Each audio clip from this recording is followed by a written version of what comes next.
मंदिर जिसमें भरा हुआ है जादू से हर एक कोना, क्योंकि इसमें है 4-4 इंच का बोना, बचपन का प्यार यानी बाबू सोना, और इन सब के अलावा कछुआ जानता है दुनिया भर का सारा जादू टोना। इसके बाद शुरू होता है दुनिया भर का रंडी रोना। ये तो लेटेस्ट न्यूज़ है। तो कहानी का आगाज होता है हिंदुस्तान की धरती से, जहाँ कई सदियों से लोग सुख शांति के साथ जीवन बसर कर रहे थे। लेकिन एक दिन अघोरी देश से, जो देश एग्जिस्ट ही नहीं करता, तो खैर वहाँ से आते हैं कुछ वैताल लोग जो इस देश पर हमला करके यहाँ कब्जा कर लेते हैं। अब वैताल लोगों की नीली आंखें और उन्हें गुस्सा आने पर उनके 2 दांत लंबे हो जाते थे, और जिस देश पर इन्होंने हमला किया था उस देश का नाम इन्होंने वैताल देश रख दिया और अपना एक महल खड़ा कर दिया। अब महल में राजा और राजा की बेटी और उसकी बेटी की भी बेटी और सेनापति जल तरंग रहता था, जो दुष्ट पापी और नियत का खोटा बंदा था। उसने एक साधु की मदद से एक चीते को अपने वश में कर रखा था और राजकुमारी के एक बाल से एक अंगूठी बनवाई और राजकुमारी को भी अपने वश में कर लिया। फिर राजकुमारी की मदद से राजकुमार को पद से हटा दिया और सारे राज पर राज करने लगा, और तो राजकुमारी के जीवन साथी को भी चीते से मरवा दिया और सारी प्रजा पर जुल्म ढा दिया। फिर इनको बचाने आया वीरों का वीर पुली वीर, और वैतालों को मार मार के करता है जलील, और इन जलीलों को कहता है दोबारा मुंह न करना है खंजीर। अब कुछ दिन बाद आता है खुद जल तरंग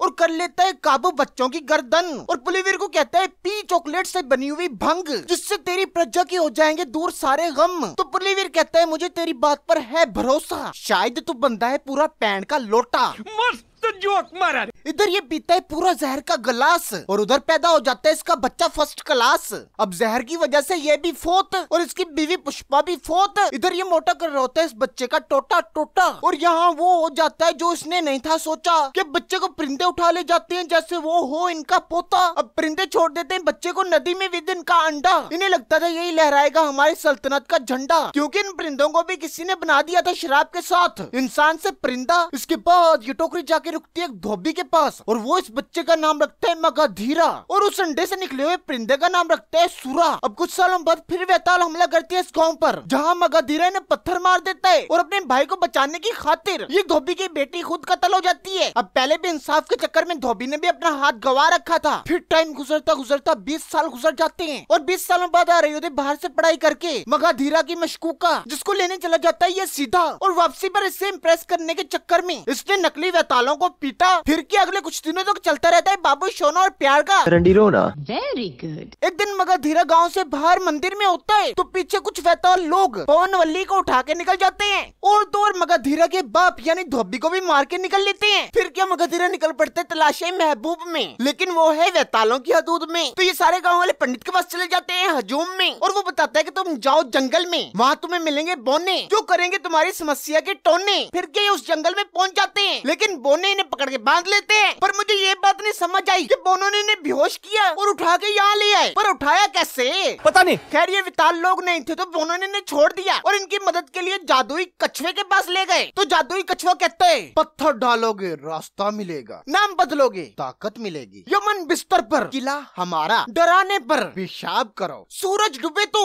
छड़ी तोड़ो, इन सब पर अच्छे तरीके से अमल करो, जीतोगी, नहीं तो तुम्हारी पवनवल्ली खुदा के हबीब होगी। इसके बाद क्या ये सब लिखकर ये अगले रास्ते पर निकल जाते हैं, और आगे जाने पर रास्ता ही नहीं होता। फिर इनको याद आता है कि कछुए ने कहा था पत्थर डालो रास्ता मिलेगा, तो ये पास पड़ा वो पत्थर एक सुराख में डाल देते हैं और पुल बन जाता है। I don't know why, logic को कर दिया इन्होंने बाय बाय। इसके बाद ये फिर आगे जाते हैं, लेकिन फिर आगे रास्ता नहीं होता, तो वहाँ उन्हें कपास का पत्ता नजर आता है। तो बोने कहते हैं इसकी तूती बना के फूको और मेंढक आएगा, वो हमें रास्ता बताएगा। खैर तूती बजाने पर मेंढक आ तो जाता है, लेकिन कुछ बताता नहीं। क्यों? क्योंकि उसे इंसान की जुबान से अपना पिछवाड़ा साफ करवाना था। फिर से कहो नहीं। और इंसान भी वो जिसकी शादी हुई हो, तो इनमें से तो एक ही था जिसकी शादी हुई थी। फिर क्या बेचारे को जायका चखना पड़ता है, और पिछवाड़ा साफ होने पर मेंढक भी रास्ता बता देता है, और आगे जाने पर एक लड़की पर काला चीता हमला कर रहा होता है। तो फिर क्या ये उससे जाके बचा लेता है, और ऊपर से जल तरंग आ जाता है और पूछता है किधर मुंह चकिया। फिर मगधीरा कहता है तू कौन है रे?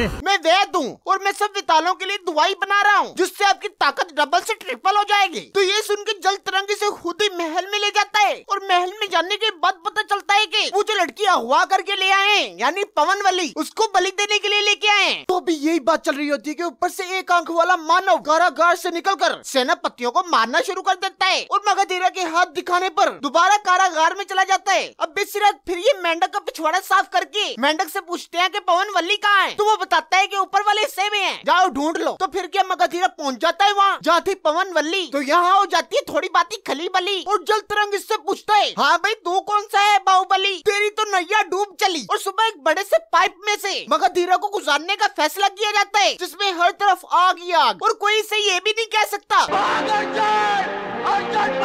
जिस पाइप में से वही गुजर सकता है जो कि वैताल हो। आम व्यक्ति की हड्डियां समेत सब कुछ जल जाता है, लेकिन मगधीरा ये पार कर लेता है और यमन रानी कहती है मैं अपनी बेटी की शादी मगधीरा से करवाने का ऐलान करती हूँ। उसके बाद उसी रात मगधीरा को वैतालों का वैद बुलाता है और पूछता है ये पत्ता कब से खा रहे हो तुम। तो मगधीरा कहता है बचपन से। तो ये कहता है ये जानते हो क्या करता है, तुम्हें वैताल दिखने से रोकता है क्योंकि तुम एक वैताल हो। और इसे सारे वैताल किले की अतीत की कहानी बताता है और ये भी बताता है कि तुम किसके बेटे हो और दूर बलि देने के राज भी बताता है कि जल तरंग इस सारी धरती पर राज करना चाहता है और वो इन बलियों के बाद अमर हो जाएगा और ये उसकी आखिरी बलि होगी, तो इसलिए तुम्हें उससे रोकना पड़ेगा। तो फिर जा अपनी मशकूका को बचा और जल तरंग के मंसूबे को आग लगा। और इधर ये भी पता चलता है कि मगधीरा और कोई नहीं इस वैताल किले का राजा है, यानी मगधीरा का बाप यानी पुली वीर जिसको जल तरंग ने पहले ही मार दिया था, वो इस किले का असल राजा था। और जो कारागार में बंद था वो मगधीरा का दादा था। फिर क्या मगधीरा जल तरंग को मारकर अपने दादा को छुड़ाकर यमन रानी की छड़ी तोड़कर उसके ऊपर से जादू खत्म करके